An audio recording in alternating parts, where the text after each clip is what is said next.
देश आहे आपण लिहिलं, पण समजा असं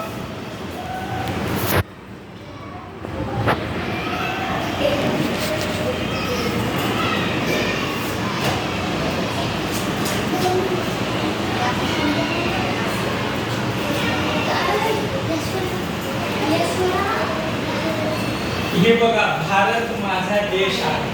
आपण हे व्यवस्थित लिहिलं आहे आणि हे असं कसंही लिहिलेलं, भारत माझा देश आहे. तर हे वाचायला पण जमणार नाही. भले लिहिलं भारत माझा देश आहे, पण ते वाचायला जमत नाही. हे भची रेषा सरळ आहे, र सीधा आहे, ज कसा काढला पाहिजे तसा आहे. देश हा शचा बिंदू पाहिजे, हा देश.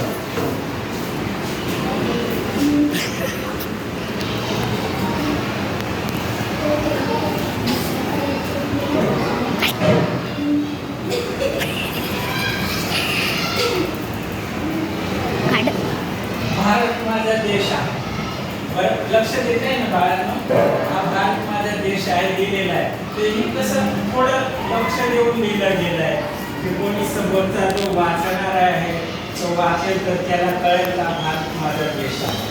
आणि हे जे लिहिलं आहे भारत माझा देश आहे, ते लिहिलं बरोबर आहे भारत माझा देश आहे, पण ते वाचायला जमणार नाही. तर जे काही उत्तर लिहिलं आहे तुम्ही ते चुकी म्हणजे आहे खरं, पण ते समोर जे पेपर तपासत आहेत त्यांना वाचायला जमत नाही, म्हणून ते मार्क देणार नाही. तिथं काय करतील, गोल भोपळा ठेवून देते.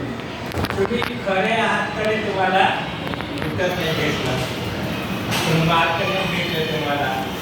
तर म्हणून तुम्ही नेहमी लिहिताना थोडं हळू लिहायचं आणि व्यवस्थित लिहायचं. प्रत्येक अक्षराचा आकार लक्षात ठेवायचा. क कसा आहे तर क असे गोल गोल गोल आहे, एक मध्ये सीधी रेषा आहे, स असा आहे र आणि बाजूला उभी रेषा आणि मध्ये आडवी रेषा. असं प्रत्येक अक्षराचा आकार तुम्ही मनात घ्यायचा आणि त्याप्रमाणे तुम्ही लिहिलं तर अक्षर एकदम व्यवस्थित येईल, सुंदर येईल आणि तुम्हाला मार्क जास्त भेटतील. आणि जास्त मार्क भेटले तुम्ही जास्त मार्काने पास होऊन पुढे जा. पुढे 4वी 5वी 7वी 12वी कॉलेज, नंतर मोठे साहेब, डॉक्टर, इंजिनियर. म्हणून सर्व बाळांना तुम्ही लक्षपूर्वक लिहायचं, सुंदर अक्षर काढायचा प्रयास करायचा आणि जास्त मार्क मिळून पुढे पुढे जात राहायचं आणि पुढे जाऊन 10-15 वर्षांनी मोठ्या पदावर तुम्ही जायचं. तुम्ही तुमच्या ऑफिसला येईल. नमस्कार ताई, नमस्कार. काय नाव तुमचं? आरती. नमस्कार आरती ताई. ते म्हणजे बाहेर थांबा, आरती ताईंना वेळ नाही, पुढे असं हे आपलं जे शिक्षण आहे ते आपल्याला खूप वरती घेऊन जातं. म्हणून सर्व बाळांना मी शुभेच्छा पाठवतो. खूप खूप अभ्यास करा आणि पुढे थांबवतो.